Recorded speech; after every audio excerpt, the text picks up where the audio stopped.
Max Solling, Glebe historian and Glebe personality, recalls the information he can share with us on trams in Glebe. Thanks very much, Max. When were the trams first introduced to Glebe? The tram line was extended to Glebe Point along Glebe Road from August 1882. It was part of a system of tramway service between 1880 and 1884, serving Glebe Point, Forest Lodge, Annandale and Leichhardt. Part of a network of 51 kilometres. The tram line to Forest Lodge was constructed along Derwent, Catherine and Mount Vernon streets, turning into St John's Road, past the Town Hall, and Rossweed, with Forest Lodge terminus just north of Bridge Road. The Glebe Point track branched off Parramatta Road along Glebe Road to Glebe Point terminus at Cook Street, and it was extended to Leichhardt Street in 1896.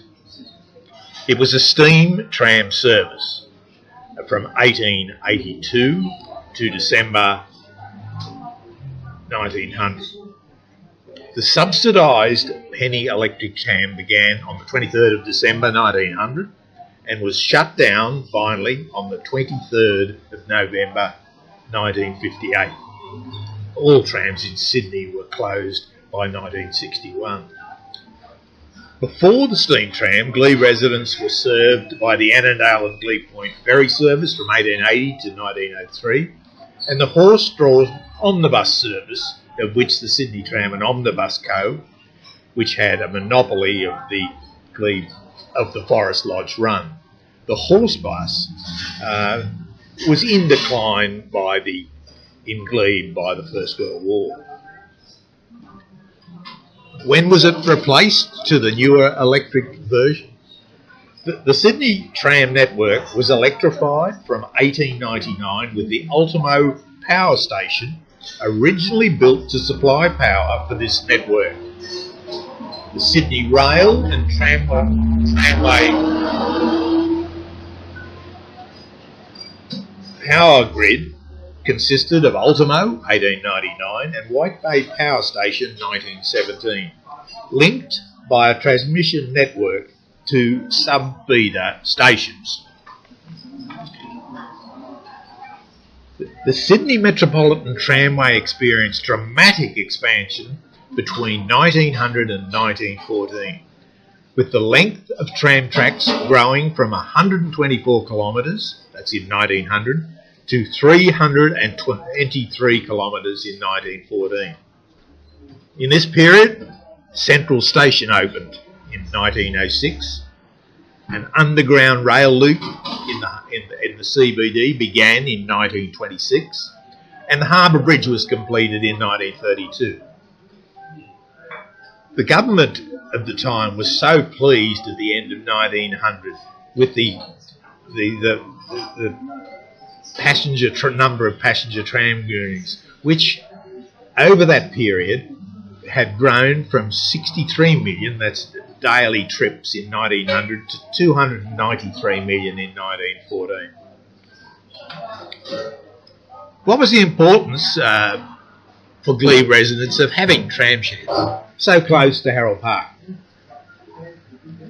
The Glebe tram shed opened in April 1904, and they worked in conjunction with Ultimo, 1899, and Newtown Depot, which is right next to the Newtown railway station, where maintenance was carried out, operating these three depots on the western, southwestern and north and the Ryde routes.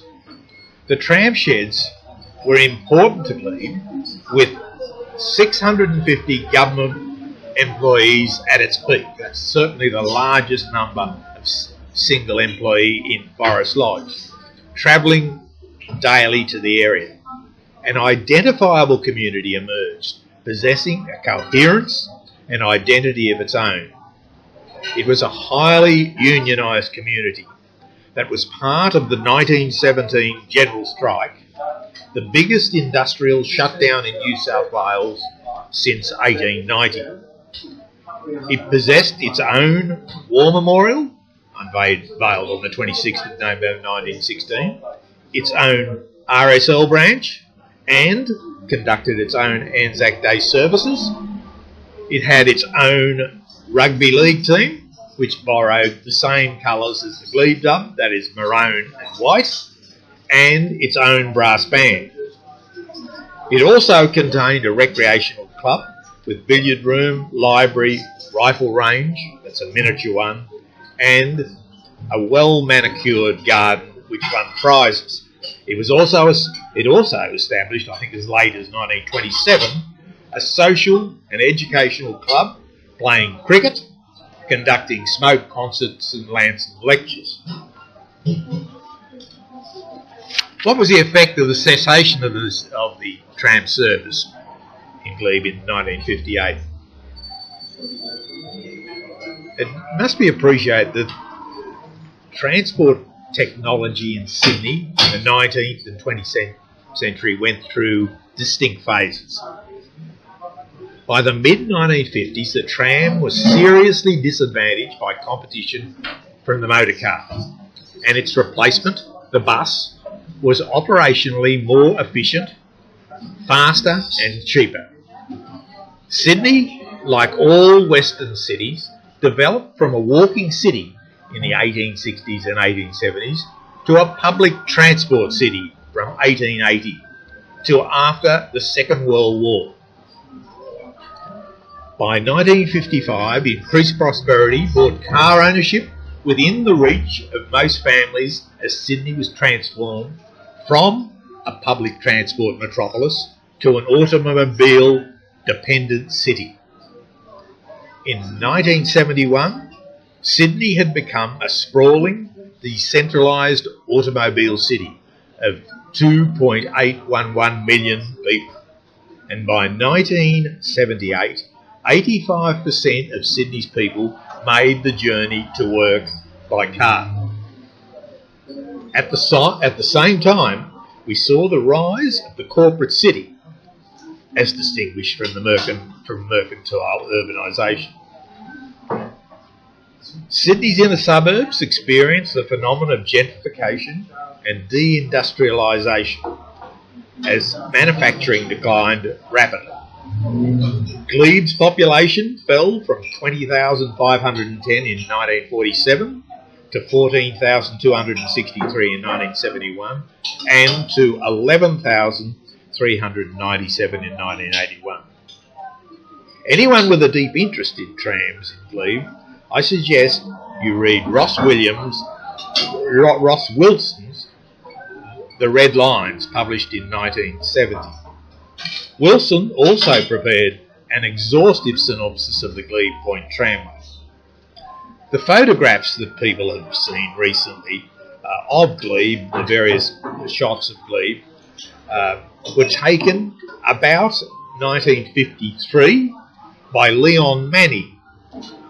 Leon died in April 1993, aged 61, and Leichhardt Council purchased these photographs from his estate.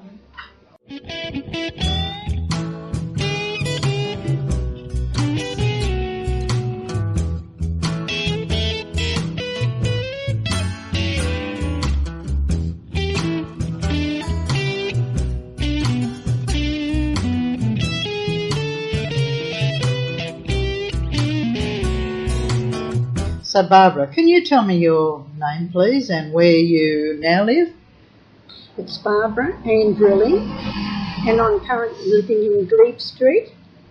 All right, now can I ask you, because this project is about trams and the way trams used to run up and down Glebe Point Rd and serve people, you'd have some good memories of the trams, I imagine. Oh, yes, yes. Tell me, what do you remember about them?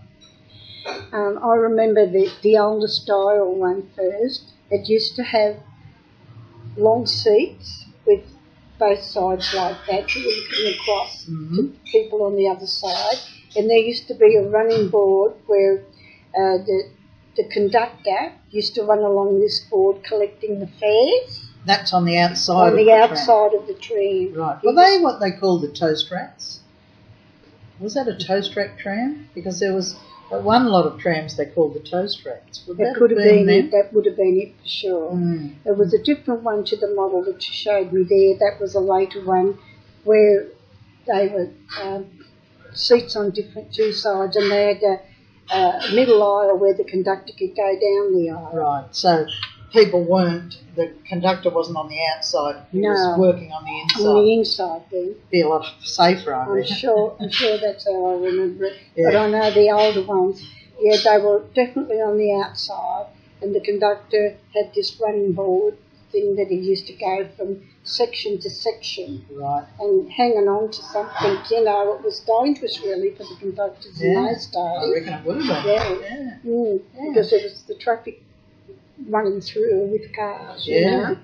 Buses and I suppose trucks rather than buses. Yeah, Because the trams were eventually replaced by buses, weren't they? that's right. Yeah. But when the trams were still running, you said you used them. Did you Oh, travel into the definitely. city or other suburbs? What did you use the trams for? Going to the city, shopping, Yeah. going to the beach, Right. and going to school. When I went to Leichhardt, we had to leave Glebe to go to third year for Leichhardt. Right. And I used to get the tram every day down at Broadway, which was opposite Grace Brothers. Yes. Was the stop. Yes. And I used to meet a lot of girls there every morning, and we got the tram to Leichhardt, you know. What route did that tram follow? The one from Broadway to Leichhardt. Did it go down Ross Street? Do you remember, or No, further on? We went straight out Parramatta Road out through Annandale, Yes. and then it turned around up Norton Street, the same as the buses do now. Okay. And we got out that stop right up at the top of the lights where Leichhardt Town Hall was, because Yes. the school was across the School road. is just behind there. Yes. Yes. I know where the school you're talking about. Yeah. Yes. So you used them to go to school, To you school. used them to go to the city and the beach. And the beach. Which beach did you go to by tram? And did you have to change? Mostly in those days, we used to go to Bronte. Bronte. Yes. Okay. Back And, then. and what was the trip like? Like you caught it here in Glebe Point Rd, and then what happened? Oh, I did see people getting on, people getting off, Yeah. the conductor going through, collecting fares. Yeah. And did you have to change trams? Depending where you were going. Now, I had an auntie at the time that was living at Canterbury, and we used to have to change. At the time, we used to have to change at, just trying to think of the name of the suburb.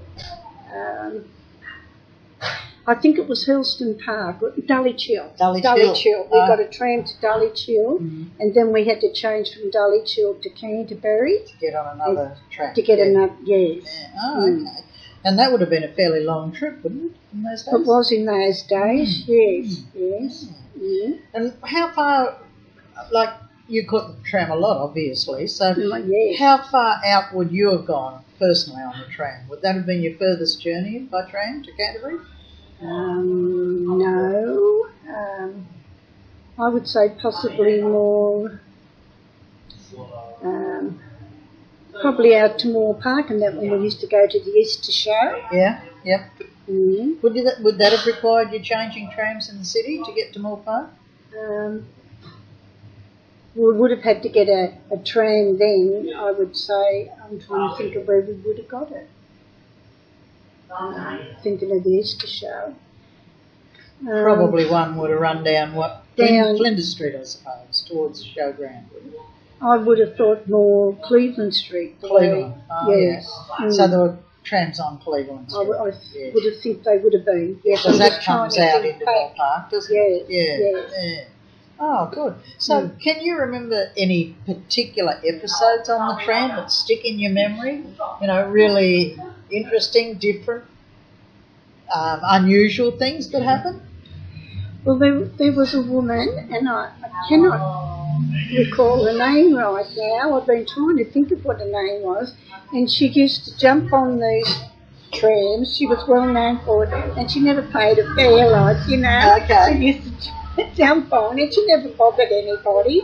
and then she'd jump back off again. And Whenever she saw a conductor, I suppose. and it was a daily thing because people all used to say, I forget her name, they used to give her a bit of a nickname, and they used to say she jumped on the tram, you know, because everyone knew her. Yeah. She was probably like you'd have a bit of fun waiting to see if she was getting on your train today. Yeah, she'd get on and then she'd just jump off a few stops further up the line. Yeah. She never ever paid a fare, you know. And I wonder if she ever got caught. I don't think the conductors bothered too much with her because when they'd say to her with a fare, she'd just nod her head, you know, and then she'd jump off another stop and then she'd get on another tram behind it, you know. And she was well known, you know. Sounds like a real character. And, yeah, she was. Yeah. And I mean, everyone used to get a laugh out of it because she was harmless. Yeah. She was really harmless. And, So do you think she was just riding the trams for the fun of it? Yeah, she could have been. Probably not going anywhere, maybe just filling in time, having a good time on the tram. Something like that, yeah. Do you think she lived in Glebe?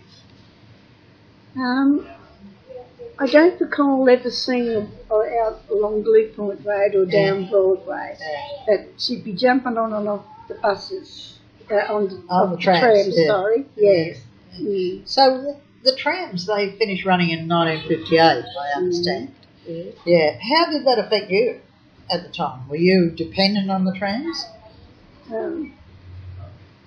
Well, 1958 I was working, and I worked in Glebe in Wick Street. Right.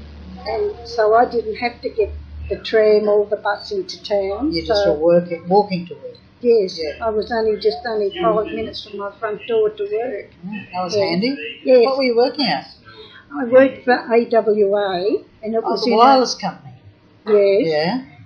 I was working. There was in the Grace building there down near Bay Street.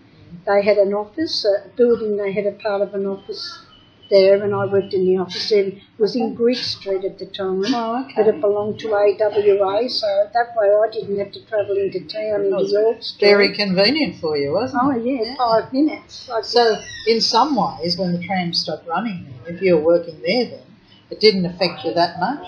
No, not at all. No. What did you think of the buses when they replaced the trams? Were you pleased with that, or it didn't mean anything to you?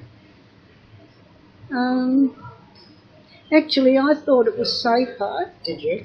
Because there were people sometimes that could be knocked down in the traffic stand and waiting, because you had to wait for trams in the middle of the street, like you had to cross over, and you had to wait out in the middle of the street for the tram to come. Right. So, whereas the buses, when they came and replaced them, we were on the footpath, and I always felt safer with it. That's like in Melbourne, where they have their tram stops in the middle of the street too, and any cars aren't allowed past a stationary tram. I suppose that was a rule here, was it? Cars were supposed to stop when a tram stopped, but some didn't, and that's why people were hit sometimes. Oh, it had to have been. I know my boss, who I was working for at AWA, his name was Mr. Walker. He was hit waiting for a tram to go home one day.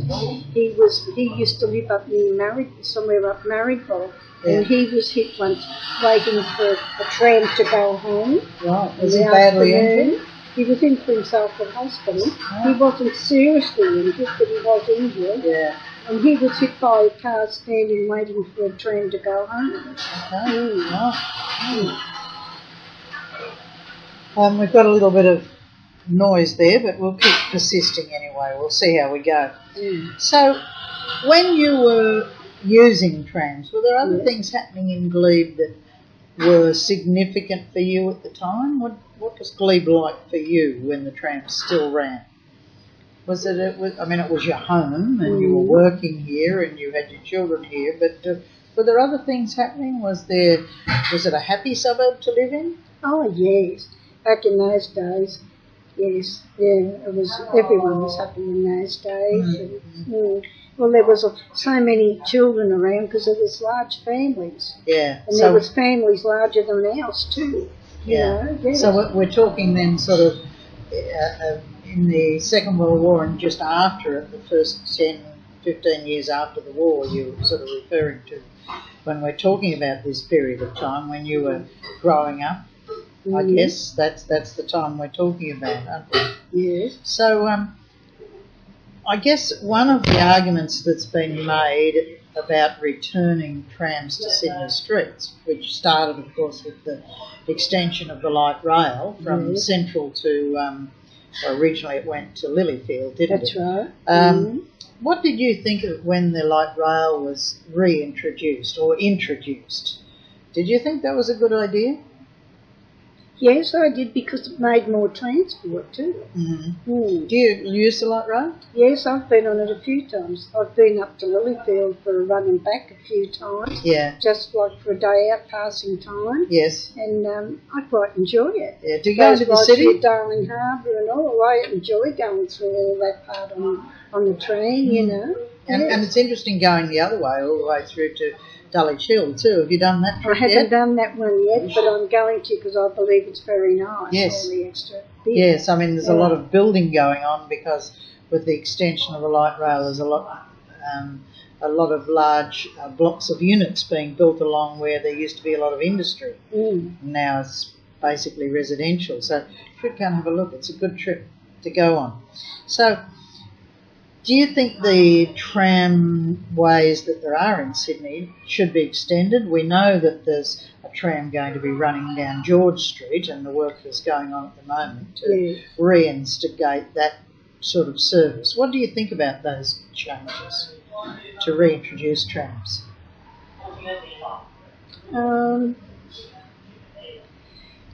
I know they're saying, you know, that it's going to have a good service and things like that. But, well, the buses will be coming off, won't they? I believe so, on those routes where the trams are. I understand that's what's going to happen. Well, to me, it's like going back to the past again with George Street, you know. Yeah, trams down George Street. And having to... the safety may be better, but it want to be, because of the traffic today compared to when I was using the trams years ago. There was nowhere near the traffic of today. Well, I understand, I'm not entirely sure this is correct, but I understand that private cars might not be able to use George Street so freely once the trams are in. I think it might be buses, taxis and trams, but that's yet to be... I don't know if that is exactly the plan, but that's one suggestion I understood might be happening. It would make it a bit safer, I guess, if there were no private cars, because it would reduce the traffic a bit, wouldn't it? Yes. Yeah. And of course, at the moment, what we're hearing about is the West Connects project. Yes. Yeah, but that's another project entirely. It's not really part of what we're looking at in trams. No. So, just ask you one final question. Is there anything else you'd like to share about trams and your experiences of them, having lived here in Glebe your whole life? Any other little anecdote? No, but I can tell you something. I've just remembered that lady's name. Have I've you? been trying to think of it for days. Yes. Her name, they used to call her B. Miles. Oh, B. Miles, the infamous B. Miles. Yeah, you've heard of her. Of course, Yeah, yes. B. Miles. She's the one that used to come in. But you had to laugh. It was funny the way she'd come and jump on the tram. Right, And then, so you saw B. Miles, yes. seen her hundreds of times. Yeah. I believe she used to jump in and out of cars and taxis as well. Everything, yes. And she never paid. What did she look like, B. Miles? I've never seen a photo of her. I remember her being, I don't know how old she would be, because I was only young then, you know, and when you're young you think people in their 30s are old, don't Yes, you know, yes. So I think she was a little bit on the plump side maybe, you know. But And she would have been an older woman at the time. Yes. What would you estimate? Would she have been about 60 or something? You just didn't know. Yes, I would say so. That's what I'm saying, you know, to me.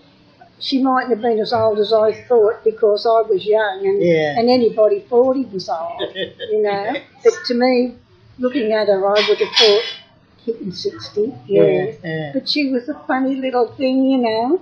like you said too, she used to jump in the taxis and all too, and she'd jump in and out, and no one ever got paid. So I heard. Oh, well, that's interesting that you've known of and seen one of the, probably the most, what would you say, interesting characters that Sydney's thrown up in its history, I guess, certainly in sort of post-war years. All right, well, I'm going to say thank you very much for your time, Barbara. That was lovely to hear from you about your memories of trams, and, of course, we're going to now use your memories to help tell people in the future what it was like. Thanks again. Thank you. Thank you, Janice.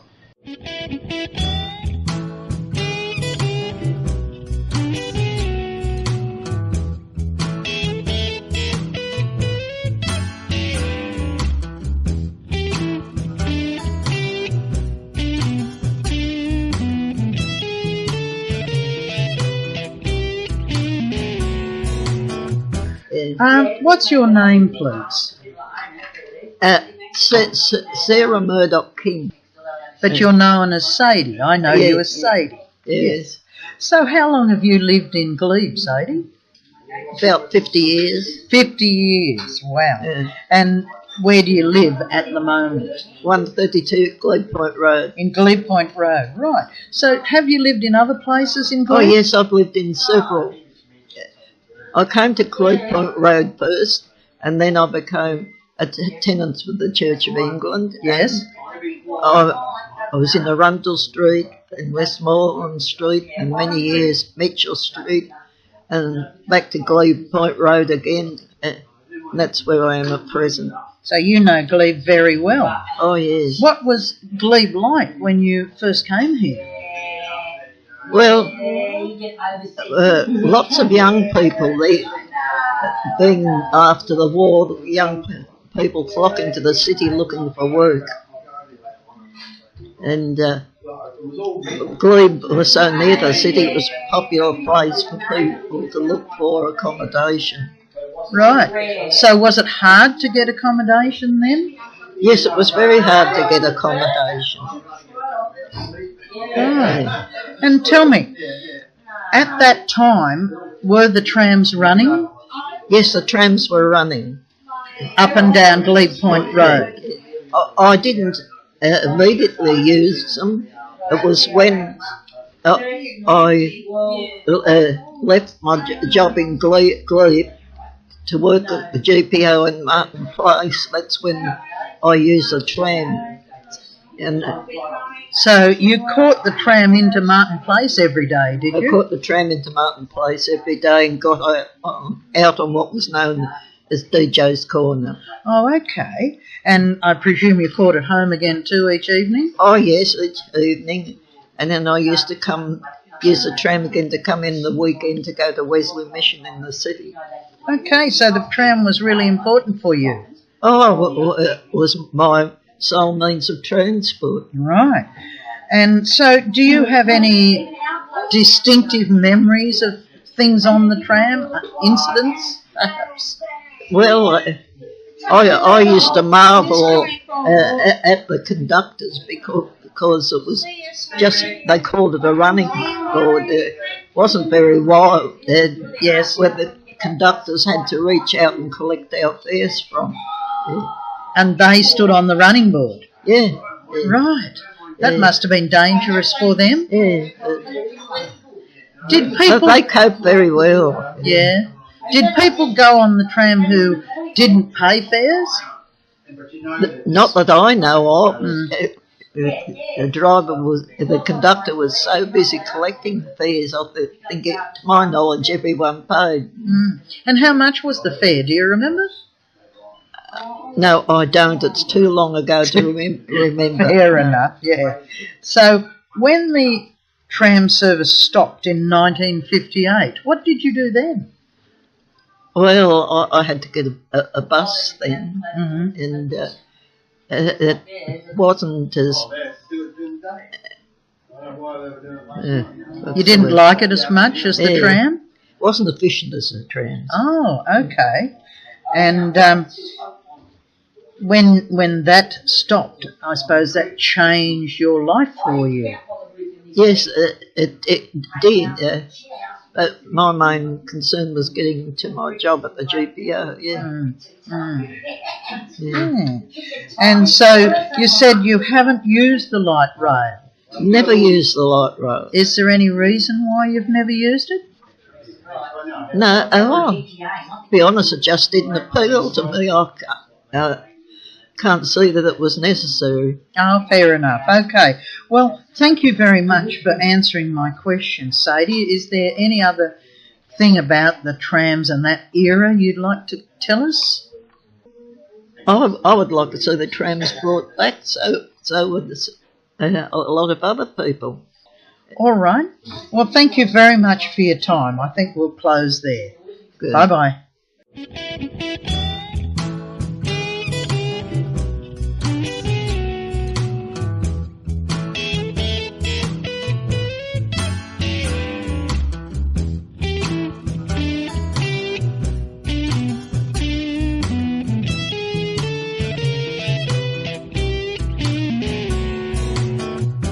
Ready.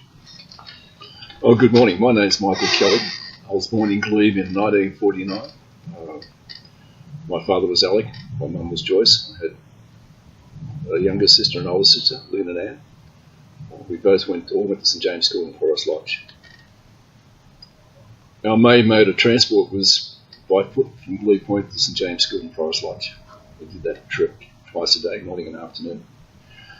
My dad was the only person in our street of 40 houses that had a car, so we were lucky to have a car. But when we went to the city with Mum, it was a big day out, so we had to go by tram. And I remember it was a penny a ride from me to the city. And we used to always get out at Market Street. I had no idea what Market Street was or where it was, but every time, Market Street, penny for some person. And I think Mum paid for it. So it took me a while, and a lot of trips in the town to actually work out where I was. But the tram, I remember we used to get the tram from the bottom of Glebe Point Rd, and it was outside of, I think the factory was called Nile. I'm not too sure, but it was a long time ago, and I was only 7 or 8. So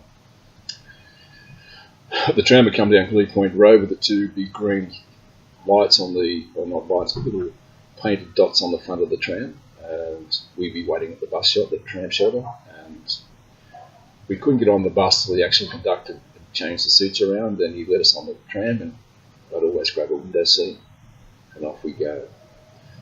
I always remember before we could actually leave Glebe Point Terminus, the guy had to lift the electrical, where it was called, with a little stick and change the course of the current into the tram.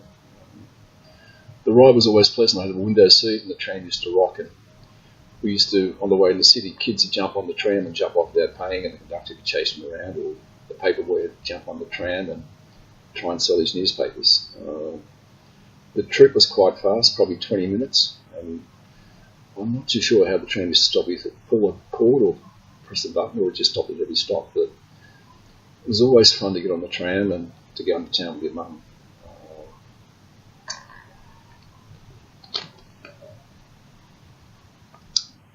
I currently live in Dover Heights, and growing up in Glebe is probably my favourite suburb. And I love the place, and I love the people here, and I still have a lot of friendships over the last 67 now, and been friends since we were in kindergarten at school. So we often sit down and share the old memories of Glebe and the trams. I was only 8 when the trams went off the road, but I was in the Cubs in Glebe, and we had a night out one night, and I came home and I said to Mum the Thursday before, we're going to some park in the city, I'm not too sure where we're going, but we're going by tram. But what I forgot to say, we're going to Winter Park, and we had to get 2 trams. So I was usually home by 8:30. When I got to 10:30, Mum and Dad were. So I was coming down George Street in the tram. I was happy as Larry. I had a great time. Really happy. I had a great time at Winter Park, but my mum and Dad weren't happy. And I'm sitting in the tram. I look out the window on George Street, and there's my dad in the car. I said, "Hey, Dad, what are you doing here?" You know, he said, "Where in the bloody hell are you been?" You know, so I jumped out of the tram, got a whack over the ear, and he took me home. So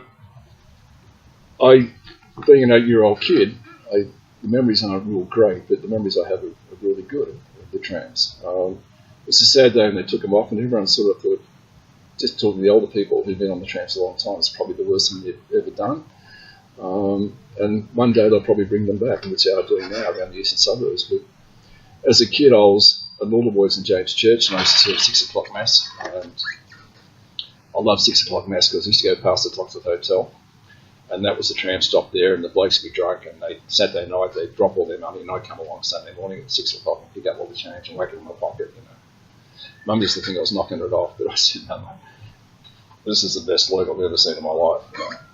But the only drama was riding your bike to the mass was that your wheel and your bike get caught in the tram lines. And sometimes you'd be riding along, your wheel would be stuck in the tram line, and you had this massive bloody tram up your backside. And quite often you'd fall and trip. And I remember I was coming down Glebe Point Rd, and I was almost at the terminus.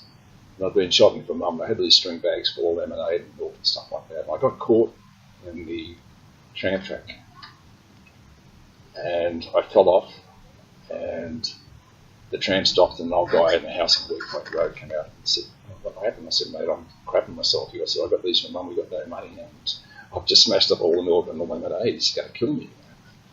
So he said, "Son, don't worry." And I remember this bloke. So we picked my bike up, walked across the tram track, went to Chapman's shop, which is a large shop in Glebe Point Rd, and he said, "What'd you have?" I said, "Mate, I had 2 bottles of milk, 3 bottles of lemonade." I had this. He bought the whole lot, and he said, "This is our secret. Take it home and give it to your mum." So the tram track might have knocked me over, but I met a lovely friend just from that experience. So then all of a sudden the trams had just disappeared, and we got the buses, and like nothing ever happened. But the buses weren't had the same courage as the trams. And that's about all I can think of at the moment. Can I ask you a question, Mick? You mentioned the story of the tram coming off the end of the line one time. Yeah, Can you tell me a bit more about that? Okay. Yeah, look, I remember I was coming home from school, and my sisters, we used to wait for each other at St James, so we all had to come home together. So if one came out of school at 3:30, the other one got kept in, you had to wait. So Mum knew where we all were. So we're coming down Glebe Point Rd. We're at the terminus, and we saw a heap of people gather around this tram. If there's an incident in Glebe and involved in that, there wasn't much activity in Glebe. It's not like it is today.